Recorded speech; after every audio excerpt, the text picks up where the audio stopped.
చూసేటటువంటి బుద్ధి కనుక మనకు కలిగినట్లయితే, ఆ విధంగా మన ఇంద్రియాలను కనుక మనం ఉపయోగించుకున్నట్లయితే నీకు అక్కడే సందర్శనం అవుతుంది అని చెప్పింది. రెండవది, మనకు దేవుడు ఇచ్చినటువంటి వాటిని, ఇప్పుడు ఒకరి దగ్గర డబ్బు దండిగా ఉంటుంది, ఆ డబ్బును వాడు దాతృత్వం చేసి అన్నదానం చేయించవచ్చు, వస్త్రదానం చేయించవచ్చు, యజ్ఞయాగాలు చేయించవచ్చు, బాగా ఖర్చులు పెట్టవచ్చు. అది వాడు డబ్బుతో చేస్తాడు. అందరికీ డబ్బు ఉండదుగా. మరి మేమేం చేయాలంటే నువ్వు ఏమీ చేయక్కర్లేదయ్యా. సమర్ప్యైకం చేతో సరసిజముమానాథ భవతే సుఖేనావస్థాతుం జనైహ న జానాతి కిమహో అని ఈ సందర్భంలో చిన్న కథా ప్రస్తావన చేయడం.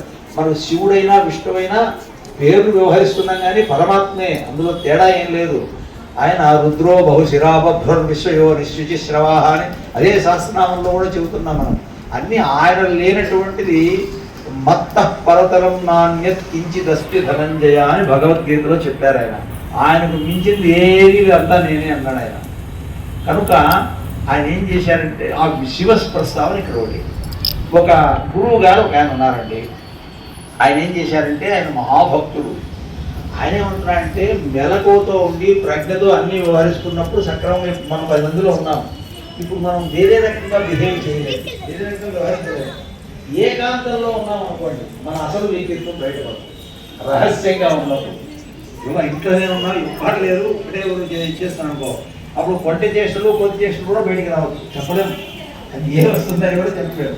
సభలో ఉన్నామని కూడా సరిగ్గా మాట్లాడవచ్చు, పక్కన ఉంటే జారుడు మాటలు కూడా మాట్లాడవచ్చు. అది దేనికైనా ఉపయోగపడుతుంది ఇంద్రియాలు. కాబట్టి ఆయన ఏం చేశాడంటే, శిష్యుని పిలిచి, ఒరే నీకు 2 మందు పొట్లాలు ఇస్తానురా, ఒక పొట్లను తీసుకుని నేను ఇప్పుడు తాగేస్తాను. తాగిన తర్వాత నాకు 1 అరగంట తర్వాత నాకు పిచ్చి పడుతుంది. నేను పిచ్చి అంటే నా మనస్సుని నాకు స్వాధీనం తప్పిపోతుంది. అప్పుడు నేను ఏమేం చేస్తాను, ఒక 15 రోజులు నన్ను గమనించండి.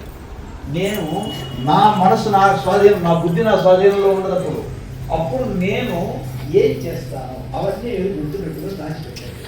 పెట్టిన తర్వాత హరే శ్రీనివాస, హరే శ్రీనివాస, హరే శ్రీనివాస.